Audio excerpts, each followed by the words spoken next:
오늘 가운데 하나님 함께 하심을 믿습니다. 우리 이상희 목사님께서 너무 과찬을 많이 해주셔가지고 지금 설교 준비를 다시 해야 되는 건가. 하나님께서 특별하신 은혜로 오늘 저와 여러분에게 믿음을 주시고 주시는 말씀 안에서 큰 은혜를 더하여 주실 줄 믿습니다.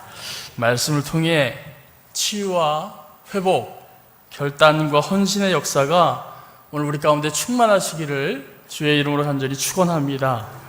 먼저 특별한 열심으로 선교의 거룩한 사명을 감당하시는 우리 개포교회에서 말씀으로 은혜를 나누게 하신 하나님께 감사와 영광을 올려드립니다.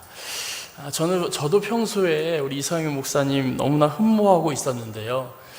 책을 통해서 많이 은혜를 받았고 또 매주 올려지는 설교를 통해서도 큰 은혜를 받고 있습니다. 이렇게 좋은 목사님, 귀한 성도님들 만날 수 있어서 너무나 영광이고 감사하고 기쁜 마음입니다. 소개받은 대로 저는 박대준 선교사라고 합니다. 선교사, 주보에 박대준 선교사로 적어주셨는데 사실 저도 아직 이 선교사라는 호칭이 어색합니다. 선교사가 되기 위해서 꽤 오래도록 이제 훈련을 받았고, 지난 2월 기독교 대한감리회 선교국에서 정식으로 인준을 받았고, 말씀하신 것처럼 2주 전에 불꽃교회에서 파송 예배도 드렸지만 그래도 아직은 선교사라는 말이 너무나 어색합니다.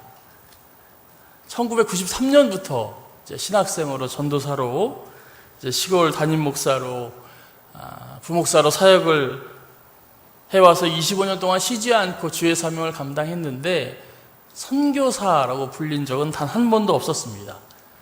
이제 8월 7일 날 화요일에 출국하게 되는데 선교지에 도착해야, 그리고 그곳에서 살기 시작해야 이제 아마도 조금 실감이 날 듯합니다. 그동안 교회에서 사역하면서 매년 중국으로, 캄보디아로, 또 동남아시아 여러 나라로 단기 선교는 매해 빠지지 않고 갔었는데 그것이 저희 집이라는 생각은 단 한 번도 하질 않았습니다. 사역하면서 무더운 여름에 사역하니까 가끔 힘들고 지칠 때마다 요 일주일만 참으면, 요 한 보름 정도만 이겨내면 집에 갈 수 있다. 집에 가면 우리 딸도 있고 내가 좋아하는 거 다 해준 우리 아내도 있고 모든 것을 할 수 있고 내 마음대로 편안한 마음으로 쉴 수 있는 그 집이 있는데, 그런데 얼마 전에 이제 이삿짐을 보냈는데요.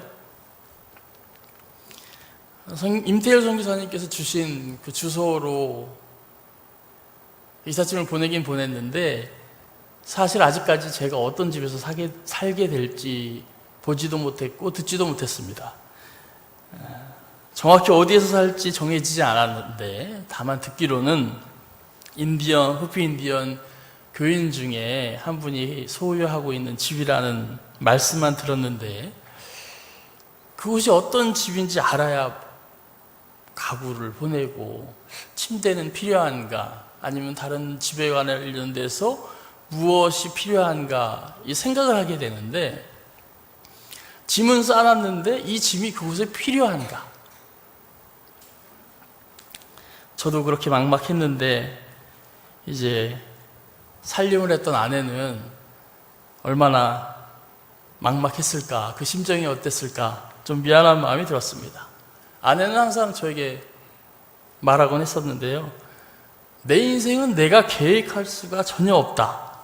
하나님 시키시면 해야 하고 하나님 가라 하시면 가야 하고, 목사의 아내로 살기 때문에 그동안 이사를 꽤 많이 했었는데 그럴 때마다 저한테 엄포를 놓습니다.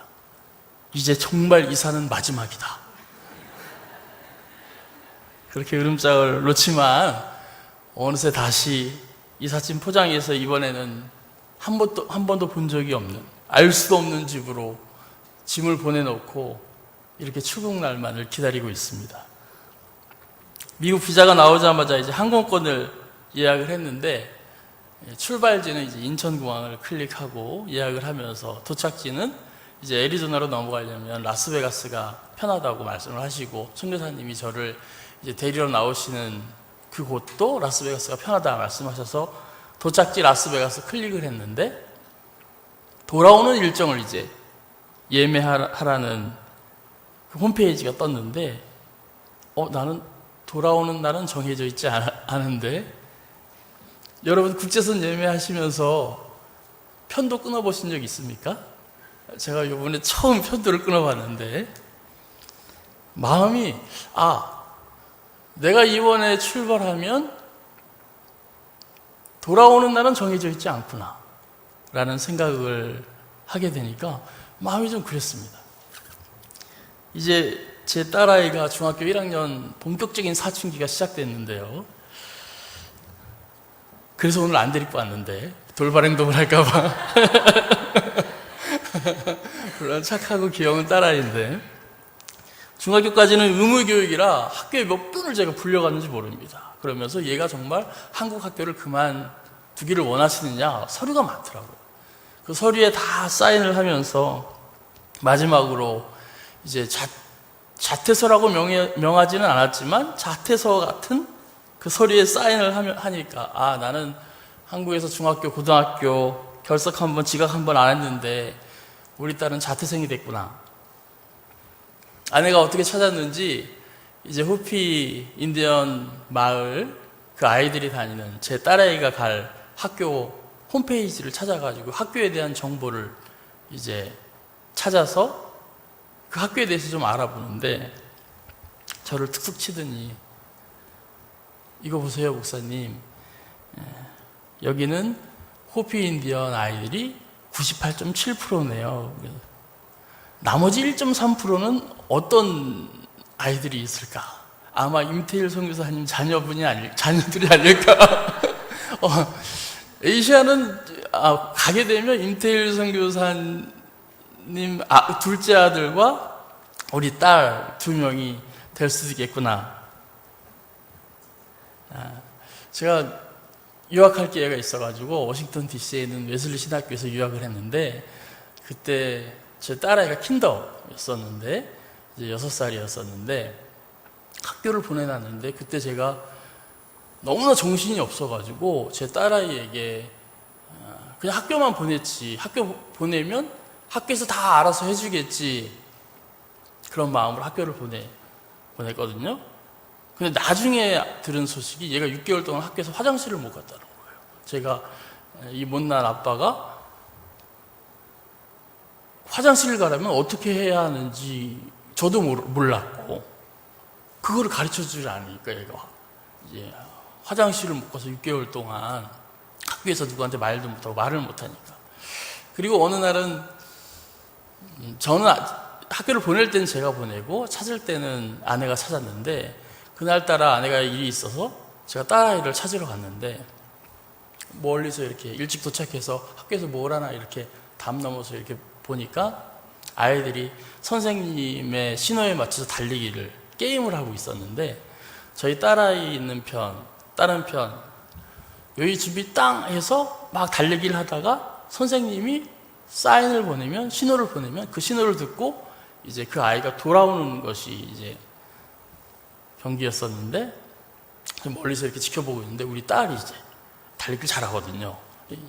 별명이 박토끼여가지고 달리기를 잘하는데 달리기를 너무 빨리 막 출발해서 막 앞서가는데 선생님이 신호를 보냈는데 얘가 영어가 안 되니까 처음에 이제 신호를 못 듣고 달리는 건 알았는데 돌아와야 되는 신호를 못 알아듣고 혼자서 막 앞으로 끝까지 담장까지 뛰쳐나가고 같은 편 아이들이 너 때문에 졌다고 딸아이를 막 뭐라고 막 그러더라고요. 뒤에서 멀리서 그 모습을 이제 바라보고 있었는데 그런 고생을 이제 사춘기 때 또 해야 하나 또 시켜야 되나 하는 마음이 드는데 이런 마음이 들 때마다 전 그런 생각을 합니다. 나는 아직 선교사라고 불리면 안 되겠구나. 아직 멀었구나. 훈련받고 내가 믿음을 가졌다라고 고백하고 하나님 부르시면 어디든지 가겠습니다. 하나님 명하시면, 하나님 말씀하시면 온전히 순종하겠습니다. 입으로만 고백했지 내 삶의 모든 부분은 그렇게 아직 헌신되지는 않았구나 라고 자책을 하면서 마음을 다시 요즘 채찍질하곤 합니다. 어쩌면 제가 가게 될 그곳 호피 인디언 보호구역은 저보다는 우리 이상혁 목사님께서 더 익숙하실 수도 있겠다는 생각을 합니다. 지금 호피에서 사역하시는 임태일 선교사님 통해서 제가 귀에 못이 박히도록 이상혁 목사님 사역에 대한 말씀을 들었습니다. 임태일 선교사님 표현 그대로 말씀을 이제 드리면 용서하고 들으시기 바랍니다. 임태일 목사님 핑계를 대겠습니다. 임태일 목사님 이렇게 말씀하십니다. 그 영은 말이지 호피 마을을 위해서 아끼는 법이 없어. 모든 걸 다 바치고 간 영이야. 난 그게 늘 걱정이었는데 내일을 생각하지 않아. 내일 생각 안 하고 오늘 할 수 있는 자신의 모든 것을 바친 영이 그런 그래서 내가 전임자가 그렇게 했으니 내가 대충 할 수가 있겠냐. 항상 저한테 임태일 선교사님 그렇게 말씀하십니다. 여러분 그런 담임 목사님과 함께 신앙생활 하시니까 얼마나 좋으십니까? 행복하시죠? All or nothing, 즉 믿음을 갖는다는 것, 예수님 만나고 구원의 확신을 가지고 신앙생활 한다는 것, 그런 거죠. 전부가 아니면 아무것도 아닙니다. 98% 크리스찬, 99% 기독교인, 나는 2%, 1%, 이 하나만 부족한 기독교인이야. 하나만 부족한 예수 믿는 사람이야. 그런 게 어디 있습니까? 다른 건 다 믿는데 부활하신 그 사실, 난 그건 안 믿기더라. 죽은 사람 어떻게 다시 살아나? 그걸 어떻게 과학자들한테, 어떻게 보통 사람들에게, 믿지 않는 사람들에게 설명을 하겠어? 난 설명 안 하고 말지. 다른 건 다 하겠는데 내가 전도는 못 하겠더라. 나 예수 믿는 사람인데 전도는 못 하겠어. 내가 뭐가 아쉬워서 교회 안 온다는 사람, 그 사람한테 머리 숙이고 아쉬운 소리 하면서 전도를 해야 되나? 이렇게 생각하시는 분들, 내가 진짜 예수님 만났는지 다시 믿음을 점검해 보셔야 합니다. 나의 주인은 예수님이 정말 맞는지, 예수 그리스도가 나의 주인이다, 나에게 예수 그리스도가 100%다, 예수 그리스도가 나의 전부다, 다른 것 없어도 예수님 한 분이면 나는 충분하다, 이런 믿음의 고백이 저와 여러분의 고백이 되시기를 주님의 이름으로 간절히 축원합니다. 그러한 믿음의 고백으로 호피 인디언들을 위해 사역해 오신 전임 선교사님들, 그분들의 헌신과 믿음의 수고가 있기 때문에 지금 우리 호피 인디언들 예수님 만나고 은혜를 받고 그 사랑을 나누고 있음을 저는 보고 왔습니다. 저도 지금 사역하시는 임태일 선교사님 보면서 같은 마음입니다. 저희 전임자가 모든 것을 바쳐서 그렇게 하셨는데, 나는 아무리 발버둥 쳐도 과연 그렇게 될 수 있을까? 그래서 아마 우리 이상현 목사님 오늘 길 떠나는 직속 후배의 선교사 불러주신 줄 믿습니다. 오면서 제가 얼마나 부담이 되는지 모릅니다. 가서 잘하라고 불러주셨는데, 여러분들이 기도해 주시고 응원해 주시고 후원해 주시면 제가 잘할 수 있을 거라고 믿습니다. 그런데 선교는 제가 하는 것이 아님을 믿습니다. 과연 이 길이 주님께서 인도하시는 길이 맞다면, 주님이 나를 부르시는 것이 맞다면, 능력을 주시는 분 주님이시고 인도하시는 분도 주님이시고 책임지시는 분도 주님 한 분이심을 믿습니다. 우리는 하루에도 몇 번씩 스스로에게 그런 질문을 합니다. 저도 지금까지 오늘 이 순간도 계속 그런 질문을 하고 있습니다. 인생의 가장 중요한 결정을 해야 할 때, 삶의 매 순간순간 중요한 문제와 만날 때 주님께서 속 시원히 이렇게 해라 저렇게 해라 말씀해 주시면 좋은데 분명한 음성을 듣는 경우보다 예수님께서 침묵하시는 경우가 더 많습니다. 선교사로 가기 위해서 비자 문제제도 있고 훈련받아야 하는 과정들이 있어서 제가 한 2년 전부터 본격적으로 준비하기를 시작했는데, 선교 준비만 한 것이 아니라 이제 섬기는 교회에서 부목사로 사역을 하다 보니까 편안하게 여유 있는 시간으로 준비할 그런 여건이 안 됐습니다. 사역을 쉬는 월요일에 선교 훈련을 받아야 했고, 집중 훈련 일주일 며칠씩 또 국외로 나가는 훈련을 받기 위해서는 이제 교회 사역과 훈련 기간을 조정해야 됐습니다. 그렇게 해도 모든 일이 계획대로 진행되는 것은 아니었습니다.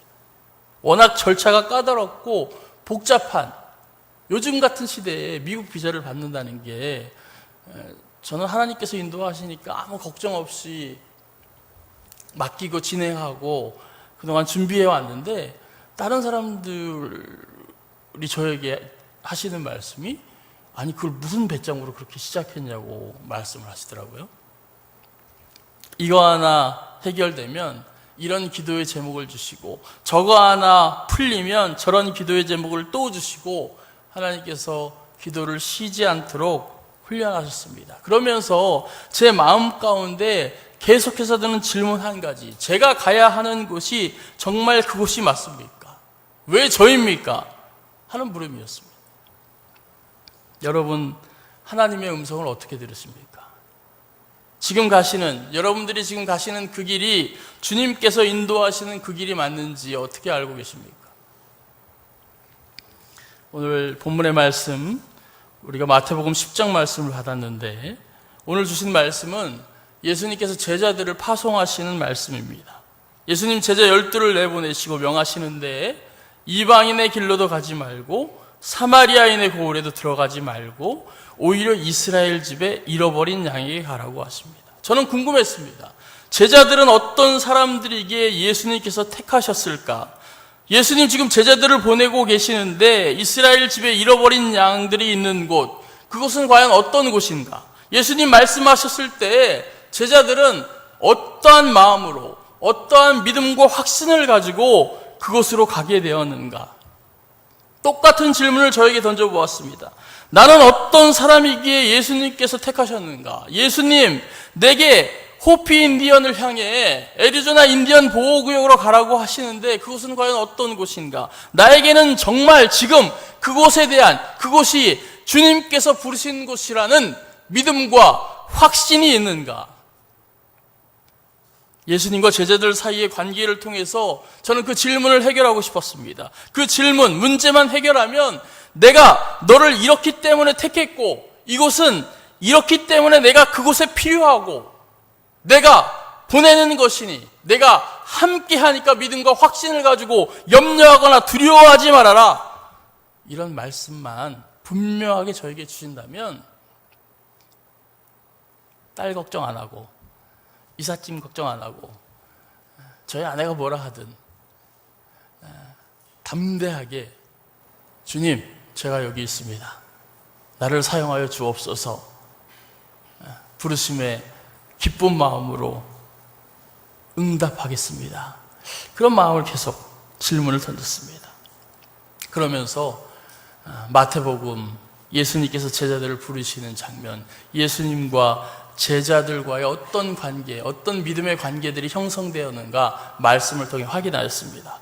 마태복음 4장을 보면 예수님께서 제자들을 처음 부르시는 장면이 기록되고 있습니다. 마태복음 4장 18절 이하의 말씀을 보면 예수님께서 갈릴리 해변을 다니시다가 처음으로 이제 제자들 두 형제를 보십니다. 베드로라 하는 시몬과 그의 형제 안드레입니다. 그들이 바다에 그물을 던지고 있었습니다. 어부였습니다. 우리가 잘 아는 것처럼. 예수님께서는 그런데 고기를 얼마나 잡았나? 이 사람이 가진 것은 무엇인가? 이 사람은 어떤 것을 할 수 있는가? 그런 거를 묻지도 따지지도 않으시고 예수님 그 형제들에게 다짜고짜 말씀하십니다. 나를 따라오라. 내가 너희를 사람을 낚는 어부가 되게 하리라. 사실 예수님께서 내가 사람을 낚을 사람들이 필요하니까 고기 낚는 훈련이 된 어부들 중에서 제자를 골라야 되겠다 결심하신 것이 아닙니다. 사람들을 설득해야 하니까 언어 능력이 남들보다 출중하고 다른 사람들보다 조금 더 배운 사람들을 골라야 되겠다. 예수님께서 그런 기준을 가지시고 제자들을 택하시는 것이 아닙니다. 가진 것도 좀 있어서 먹고 사는데 부족함 없이 내가 하는 사명 잘 감당할 수 있는 그런 사람들 중에 골라야 되겠다.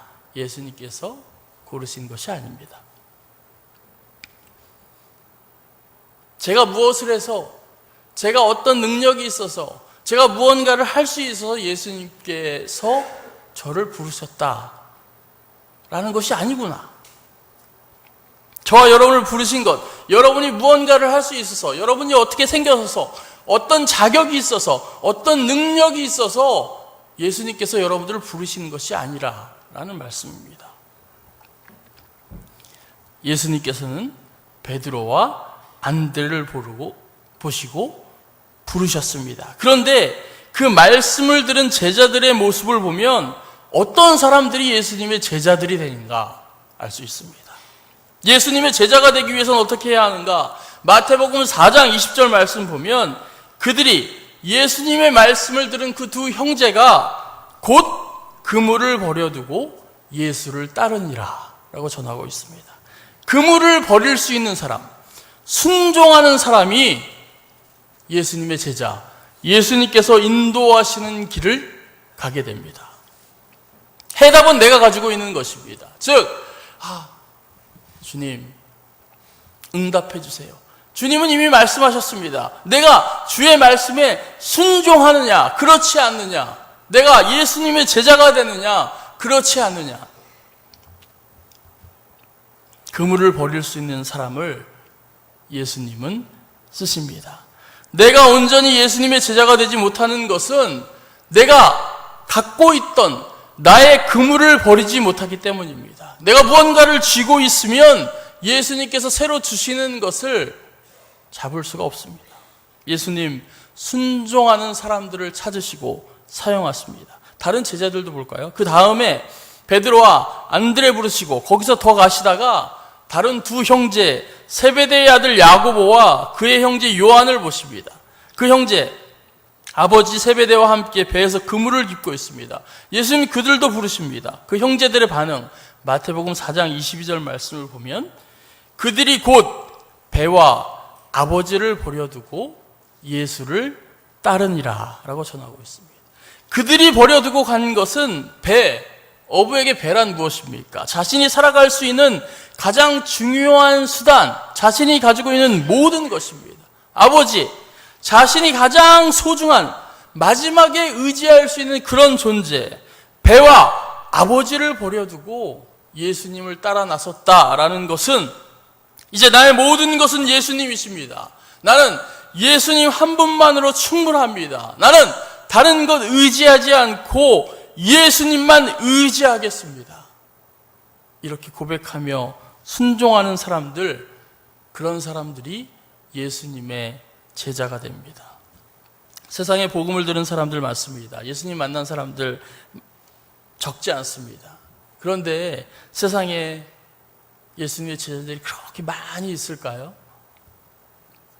여러분, 예수님 만난 후에 예수님 다른 것 하나 없어도, 그물도 배도 아버지 없어도 나는 예수님 한 분 계시기 때문에 예수님 한 분으로 충분합니다. 만족합니다. 예수님 말씀하시면 다른 것, 내가 가진 것 다 버리고 믿음으로 순종하겠습니다. 그렇게 고백하는 사람들입니까? 그물과 배와 아버지도 예수님 말씀하시면 버리고 순종할 수 있는 사람, 그런 사람이 예수님께서 인도하시는 길을 갈 수 있습니다. 저는 첫 담임 목회를 충북 괴산지방에서 시작했습니다. 대학원을 졸업하면서 사역지를 위해서 기도하고 있었습니다. 그때 막 이제 아내와 결혼을 앞두고 있어서 어서 빨리 사역지가 결정되고 그러면 신혼집을 구하지 않아도 되니까 사역지에 이제 신혼살림을 차리고 뭐 열심히 목회를 하면 좋겠다 기도하기를 꿈꾸던 바라던 그런 교회의 모델들이 있었습니다.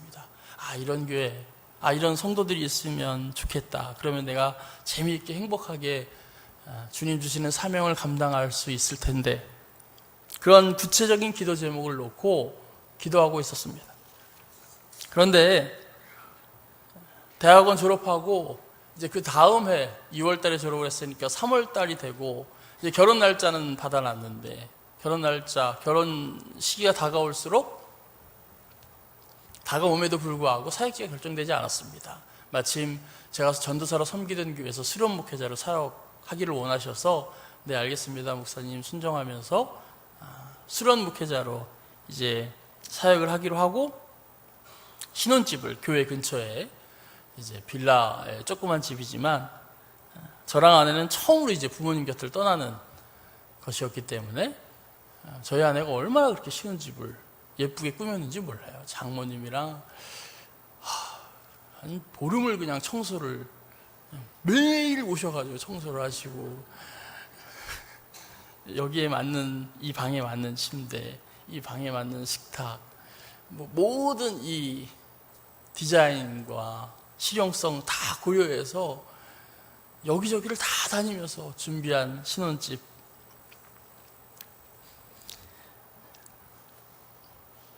그런데 한 달이 지났는데 저한테 전화가 왔습니다. 교회에서 이제 사역을 이제 수련목 시작한 지 한 보름 정도 지났는데, 지금 호피 인디언 마을에서 사역하고 있는 임태일 선교사님 전화였습니다.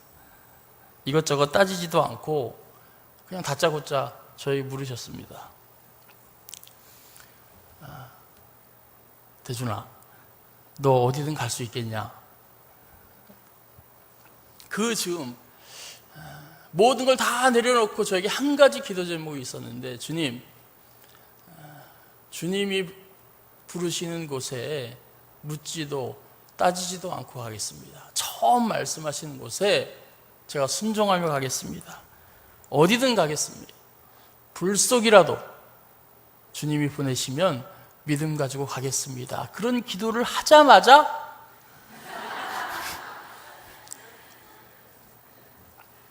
왜 그런 전화가? 하나님께서는 예배 가운데 주시는 설교 말씀을 통해 조용히 묵상하는 그 묵상의 시간에 하나님 말씀 가운데, 또 기도 가운데 주시는 음성을 통해 말씀하시기도 하시지만 가장 신뢰하는 지인을 통해 전화로 말씀하시는 경우도 있었습니다. 그렇게 제가 괴산 지방 시골 가장 작은 교회에서 목회를 시작했습니다. 정성껏 꾸민 신혼집에서 전 한 20일 정도 살았고, 아내는 그 신혼집 정리하냐고 열흘 더 살다가 이제 내려와. 얼마나 좋은 침대를 그때 구입했는지, 그 침대를 제가 며칠 전에 처가에 있었는데 장모님이 아직도 쓰고 계시더라고요. 그 침대를 보면서 15년 전에 결혼할 때 우리가 골랐던 침대구나. 얼마나 튼튼한 냉장고를 그때 골랐는지, 얼마 전까지 저희 이제 부모님 댁에서 그 냉장고를 사용하셨는데요. 부임하게 된 교회가 시골 농가 2층에 이제 위치한 교회, 조그만 예배당이 있고, 사택 대신에 이제 예배당이 조그만 이제 쪽방이 하나 있어가지고, 가지고 내려간 것은 이제 장도 못 들어가는 상황이어가지고 이불이랑 이제 베개랑, 이걸 어떻게 현금화해야 되는데 누가 사는 사람도 없고, 그래가지고 이제 부모님들이나 필요하신 분들 다 나눠드리고, 가라 하시니까 가야죠. 그렇게 행복하게 5년을 사역을 감당하였습니다. 지금은 행복했다고 말씀드리지만 처음 내려갔을 때 저희 바람과는 달리 교회에는 청년 한 명이었습니다. 그것도 이제 방학 때만 나오는 이렇게 방학이 시작되면 제가 멀리 교회 이제 예배당 안에서 언제 오나 그러다가 잘 늦어요. 버스가 이제 한 시간에 한 대 정도 있었는데 그 시간이 애매한 시간이어가지고 11시에 뵀는데 11시에 버스정에 도착하니까 11시에 예배를 시작을 못하고 11시 걸어오는 시간이 있으니까 11시 10분이나 15분쯤 예배를 시작해야 되니까 나중엔 제가 안 되겠다, 데리러 가야 되겠다 해가지고 이제 데리러 다녔는데 한 명 이렇게 기다리다 가만히 있을 수는 없으니까 이제 저희 아내랑 매주 이제 학교에 가서 전도하고 그다음에 동네 이곳저곳 다니면서 전도해서 아이들이 많이 늘고 또 사람들이 많이 모이게 됐습니다. 연풍읍 이제 면 소재지였는데 근데 1층에 주인 아저씨가 이제 사시다 보니까 2층에 교회가 그 전에는 성도님이 별로 없고 이제 공부방만 전임 목사님이 운영하시던 교회였는데 그냥 공부만 하고 하다 가니까 이제 별 어려움이 없으셨는데 애들이 수시로 그냥 한 30명이 우르르 몰려와서 막 저희들이 떡볶이 해 먹이고 뭐 먹이고 하니까 애들이 막 시끄럽게 하고 위에서 뛰니까 주인 아저씨가 이제 계약 끝나는 즈음에 이제 더 이상 교회 못 하겠다고 나가라고. 근데 저는 그땐 순진해가지고 그게 월세 올려달라는 말씀인지 모르고 이 하나님께서 우리 교회를 없애시려고 하시는구나.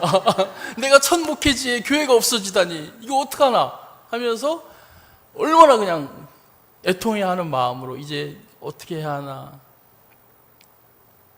그때 마침 저희 아내가 그 얘기를 하시는 겁니다. 하나님께서 저는 고민이 막 기도를 해야 되는데 고민만 하고 있는데 본인이 예전에 중학교 2학년 때 담임 목사님과 함께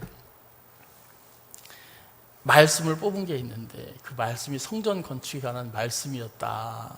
아마 이번 기회를 통해서 하나님께서 그 역사를 이루려 하시나 보다. 그렇게 은혜롭게 얘기는 하지만 제 마음속에는 내가 결혼 잘못한 거 아니야 이거 괜히 아니 왜 저런 사명을 가진 여자분을 만나가지고 내가 특별한 은혜를 경험하게 되나. 지금 제가 이 얼굴이 까맣지 않습니까? 성전 건축하기 이전에는 얼굴이 하얗습니다.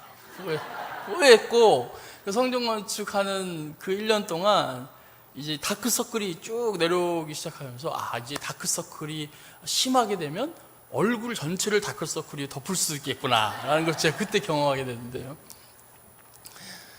그때 하나님의 특별하신 은혜를 경험하면서 저희 아내와 늘 다짐하는 것이 하나 있었습니다. 목회하면서 성전 건축의 특별한 은혜는 너무 특별한 은혜니까 한 번만이다. 더 이상은 안 된다. 가끔 이제 임태일 목사님이 그 이후에 전화를 하실 때가 있거든요. 뭐 안부를 물으러 전화를 하시고 잘 지내는지 이제 친하게 지내는 사이니까 전화를 하시면 가끔 안 받을 때도 있었습니다. 제가 그때 고생해서 이게 또 무슨 전화야 하면서 북미 인디언 선교사로 부름을 받고 준비하면서 하나님께서 베풀어 주셨던 그 은혜들을 한번 기억해 보았습니다. 내가 원했던 곳, 내가 바랐던 곳, 내가 하고 싶었던 곳. 물론 하나님께서 은혜를 주셔서 그런 곳에서 사역할 수 있는 기회도 있었고 하고 싶은 것을 할 수 있는 기쁨도 맛보게 하셨습니다. 그런데 그것보다 더 큰 은혜, 더 한 차원 깊은 축복은 내가 원하는 것보다, 내가 바라는 것보다 하나님께서 부르시는 곳, 하나님께서 원하시는 것을 할 때 비로소 그 무엇과도 비교할 수 없는 기쁨과 감사와 은혜를 누릴 수 있는구나 라는 것을 경험하게 되었습니다. 북미 인디언 선교사로 부름을 받고 준비하면서 하나님께서 그러한 마음을 주셨습니다. 내가 과연 사명을 감당할 수 있는 능력이 있는 사람인가? 그렇지 않습니다. 물론 제 동료 목회자들은 외모만 보면 딱 선교사 외모라고 저한테 얼굴 까맣고 이제 동남아시아 가면 저한테 이제 영어나 한국 사람이냐고 물어보는 사람 없습니다. 선교 갈 때마다 이제 현지어 쓰거든요. 저한테만. 하나님께서 도대체 왜 그런 길을 인도하시는가? 나는 어떤 자격으로, 무슨 능력으로 그 사명지로 나갈 수 있는가? 말씀을 보다가 마태복음 10장 1절 말씀을 통해 위로를 받습니다. 예수께서 그의 12 제자를 부르사 더러운 귀신을 쫓아내며 모든 병과 모든 약한 것을 고치는 권능을 주시니라. 그렇구나. 더러운 귀신을 쫓아내고 모든 병과 모든 약한 것을 고치는 권능을 예수님께서 제자들에게 주셨구나. 제자들의 능력으로, 제자들이 가진 것으로 사명을 감당하는 것이 아니라 능력은, 권능은 예수님께서 주시는구나. 다만 제자들이 한 것, 제자들이 해야 할 것은 가면서 전파하여 말하되 천국이 가까이 왔다. 복음을 전하는 것이구나. 복음이 있는 곳에 주님의 권능이 나타납니다. 주님의 말씀이 있는 곳에 치유와 회복의 역사가 나타납니다. 하나님 나라와 복음, 예수 그리스도를 선포하는 말씀과 그 말씀을 통해 역사하는 믿음이 있는 곳에 비로소 치유와 회복과 예수님의 기적의 권능의 역사가 나타나는구나. 병든 자를 고치고 죽은 자를 살리며 나병한 자를 깨끗하게 하며 귀신을 쫓아내는 것, 제자들이 한 것이 아니구나. 제자들을 통하여 주님께서 하신 것이구나. 마태복음 8장 9장을 보면 예수님께서 본격적으로 치유 사역을 하시는 기록이 증거되고 있습니다. 마태복음 8장을 시작하면서 한 나병 환자 예수님께서 고치시는 장면이 나오는데요. 8장 2절에 보면 한 나병 환자가 나와 절하여 이르되 주여 원하시면 저를 깨끗하게 하실 수 있나이다 하거늘.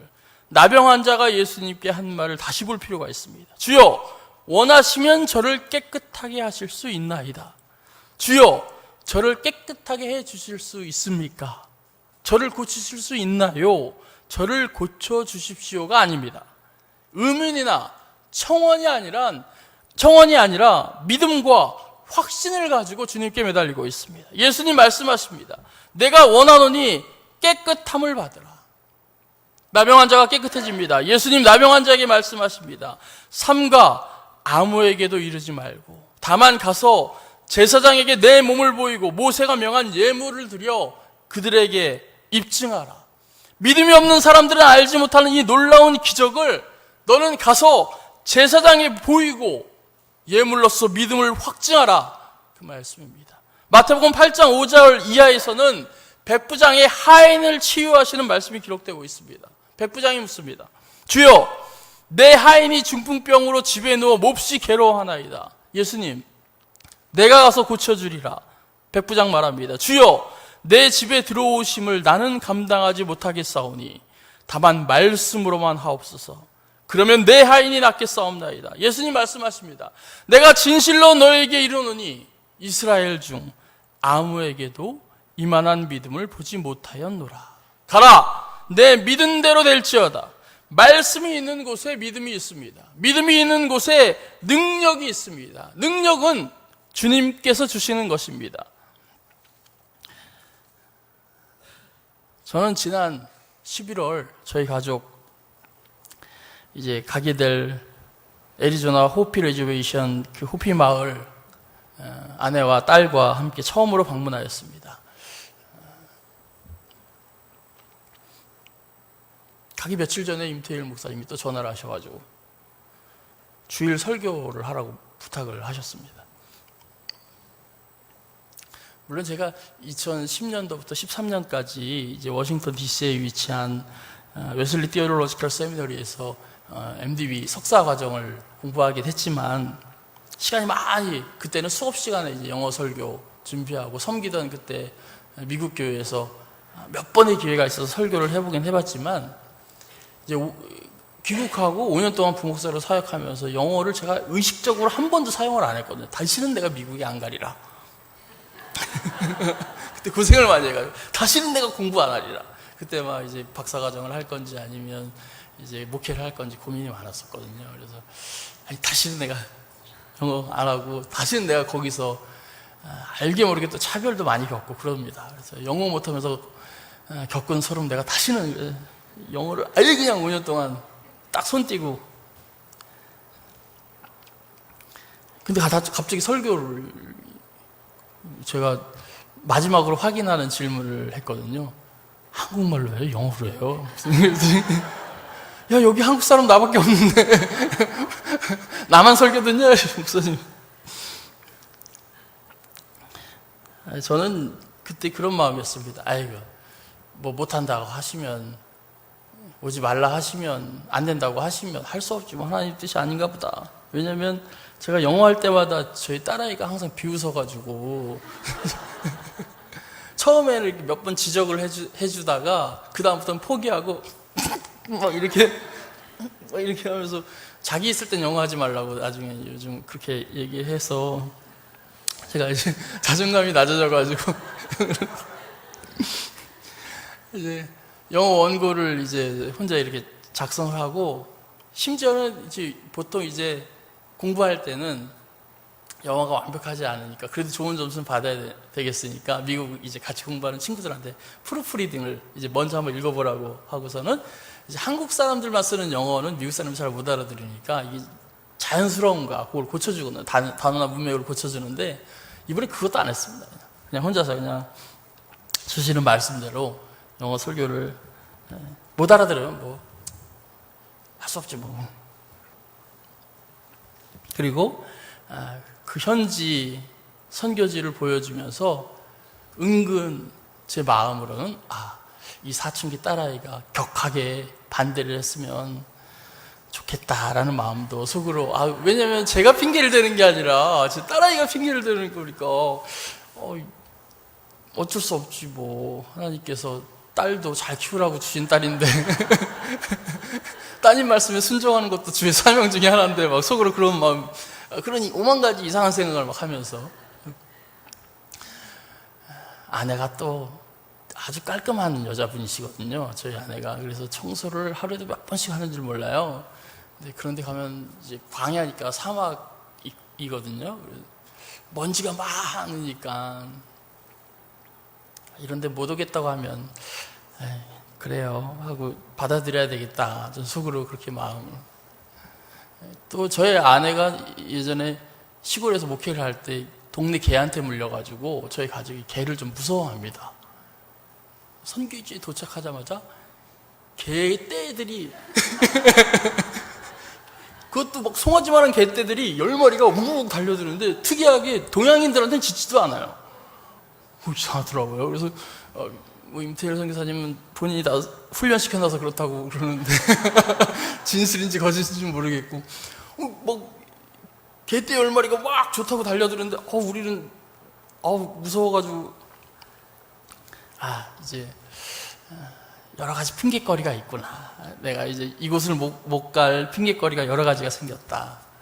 가장 합당한 핑계거리는, 내가 영어 설교를 하면 사람들이 못 알아들으면 저 어떻게 복음을 전합니까? 그거 하나. 이 두 번째는 이제 딸아이가 이제 못 가겠다고 하면 딸 때문에 힘들 것 같습니다. 임태일 목사님한테 그렇게 말씀. 실제로 아내가 또 이렇게 불결하고 이렇게 안 좋은 그런 상황에서는 좀 가서 이제 설교 준비를 뭐 열심히 하긴 했지만 누구에게 검증되지 않은 여기 사람들 설교를 가지고, 그래도 혹시 몰라서 못 알아듣는 사람은 보시고 읽으시라고 PPT를 이제 주요 이렇게 내용을 적어가지고 이제 설교를 했는데, 진실대로 말씀드리면 여러분들 아멘 하시는 아멘보다 그때 그 외국인들이 제가 말씀 선포할 때마다 아멘 아멘 소리가 훨씬 더 컸습니다. 저는 그래서 저 오늘 영어로 설교를 준비해야 되나, 지금 설교를 하면 영어로 해야지 아멘이 나오는. 갑자기 막 은혜 받으신 분들이, 거기 호피 인디언 성도님들이 예배 중에 갑자기 일어나셔가지고 패스터 박대전 목사님 설교에 너무 은혜를 받았다고 갑자기 간증을 시작하시기도 하고, 어떤 분이 저분을 오늘 우리를 위해 보내주시는 분이 확실합니다 하면서, 물론 영어로 아니 나는 제가 딸아이한테 물었습니다. 오는 비행기에서 이름이 한결인데, 한결아, 가보니까 어때? 그러면서 딸아이가, 아빠 하는 일이 다 그렇지 뭐. 생각보다 괜찮네. 괜찮아? 야, 개가 10마리가 있고 거기 마트도 하나도 없고 거기 동양인은 임태일 선교사님 그 가족밖에 없고, 너 옛날에 학교 다닐 때 고생했던 거 기억 안 나냐? 그렇게 물었더니 제 딸아이가, 그러려고 그때 다 준비한 거지. 제가 너무나 부끄러워졌습니다. 아내한테 물었습니다. 마음속으로 이제 아내가 격하게 이제 더 이상 이사는 없어요, 이렇게 외쳐주길 바라면서, 여기 와보니까 어때요? 그랬더니 저한테 다짜고짜, 내가 반대하면 안 갈 거야?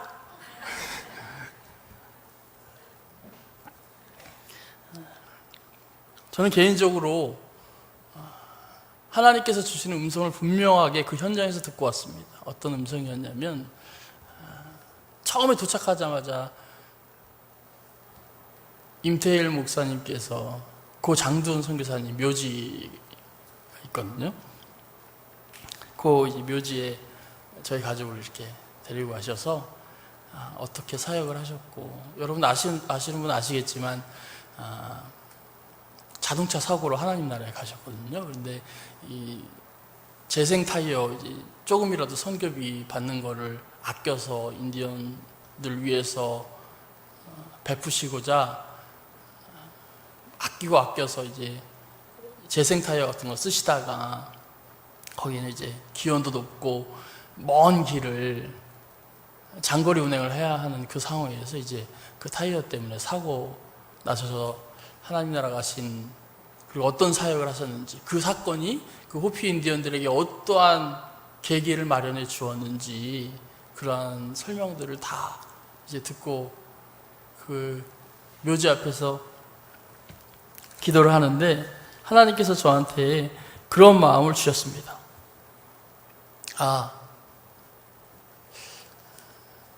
무엇이 행복인가? 어떤 사람이 정말 복된 사람인가? 하나님께서는 저에게 그것을 보여주셨습니다. 제 마음속에 기도하면서 드는 생각이, 이 고인이 되신 장두원 선교사님이 이렇게 사역하시다가 일찍 하나님 부름 받으셨는데, 그 위험하고 또 몇 퍼센트가 알코올 중독에, 마약 중독에 어려운 사람들, 이곳에 오지 말아야 되겠다, 그런 마음을 주신 것이 아니라, 고 장두원 선교사님 묘지 앞에서 기도를 하는데 하나님께서 저에게 그런 마음, 그런 고백을 하게 하셨습니다. 하나님 주신 사명을 감당하다가 하나님 품으로 안기신 고 장두원 선교사님이야말로 세상에서 가장 복된 분이시구나, 정말 행복하신 분이시구나. 저에게 그런 질투와 시기를 주셨습니다. 내가 왜 세상에서 아둥바둥하면서 내가 하고 싶은 것들, 내가 원하던 것들, 그거 한번 해보면 별거 아닌데, 그거 한번 맛보면 별로 맛도 없는데, 그런데 이렇게 온전히 하나님만 의지하시다가, 온전히 하나님 주신 사명만 감당하시다가, 그렇게 원하던 주님 품에 안기신, 그래서 그렇게 가신 그 하나님 나라에서 하나님께서 얼마나 기특하게 잘하였다, 내 종아, 칭찬하실까, 그런 생각을 하니까 하루라도 빨리 내가 가야 되겠다, 여기 와야 되겠다. 남들 못 누리는 그 은혜, 남들이 차마 상상하지도 못하는 그 축복, 온전히 주님만 의지하면서 받게 되는 하나님의 특별하신 그 인도하심,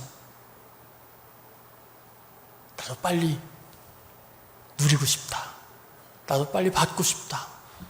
나도 하나님께 칭찬받는, 귀하게 쓰임받는 종이 되고 싶다. 라는 그런 간절함이 너무나 가슴이 뜨거워지고, 그 다음부터는 누가 뭐라 그래도 내가 여긴 가겠습니다 하는 고백을 하나님께서 하게 하셨습니다.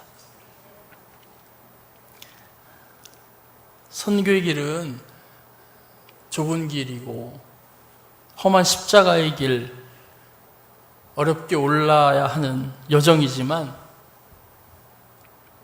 선교의 길은 하나님께서 함께 하시기 때문에 늘 감사가 넘치고 은혜와 축복으로 충만한 길이구나. 여러분에게 지금 가장 소중한 것 무엇입니까? 저에게 가장 소중한 것, 상처받을까봐 제가 이제 안 데리고 왔는데, 저에게 가장 소중한 것 딸 아닙니다. 뒤에 앉아있지만 좀 서운하겠지만 아내도 아닙니다. 저에게 가장 소중한 것은 하나님이 주신 사명, 그 사명을 감당할 때 가족이고 내가 하고 있는 모든 것이고 하나님께서 다 책임져 주시라고 믿습니다. 내가 받은 가장 소중한 것, 예수님 만난 것, 그거 아닙니까? 우리 믿는 사람들. 우리가 무슨 자격이 있어서 예수님 만났습니까? 내가 무슨 시험을 통과해서 구원받았습니까? 그렇지 않습니다. 온전히 예수 그리스도의 보혈의 공로로 무한하신 그 은혜와 사랑, 주님의 은혜로 우리 거저받은 사람들 아닙니까? 우리가 무슨 자격이 있어서 선교지로 나갑니까? 무슨 특권을 누리고 선교를 나갑니까? 그렇지 않습니다. 주님 말씀하시기 때문에 그 말씀에 믿음으로 순종하는 마음으로 한 걸음 한 걸음 걸어가겠습니다. 내가 그 말씀에 믿음으로 순종할 수 있다면, 내가 아멘으로 예수님과 함께 할 수 있다면 그것만으로 충분합니다. 예수님 한 분만으로 충분합니다. 그렇게 고백할 수 있는 저와 여러분, 박대준 선교사라고 불리는데 부끄럽지 않은 그런 주의 종, 그리고 하나님께서 거룩하게 쓰신 우리 개포교회 주의 거룩한 성도님들이 되시기를 주의 이름으로 간절히 축원합니다. 기도하겠습니다. 전능하신 하나님, 예수님 한 분만으로 충분합니다. 주님 한 분만으로 감사합니다. 우리의 삶 가운데 역사하시는 주님만을 의지하며 주님의 제자로 주님 인도하시는 그 길을 따라 믿음 가지고 나아가겠습니다. 두려워하지 않겠습니다. 주님 함께 하심을 믿고 그 확신 가지고 담대하게 승리하며 나아갈 수 있도록 인도하여 주옵소서. 오늘 이렇게 말씀 가운데 은혜를 나누게 하신 아버지 하나님의 계획하심 있으신 줄 믿습니다.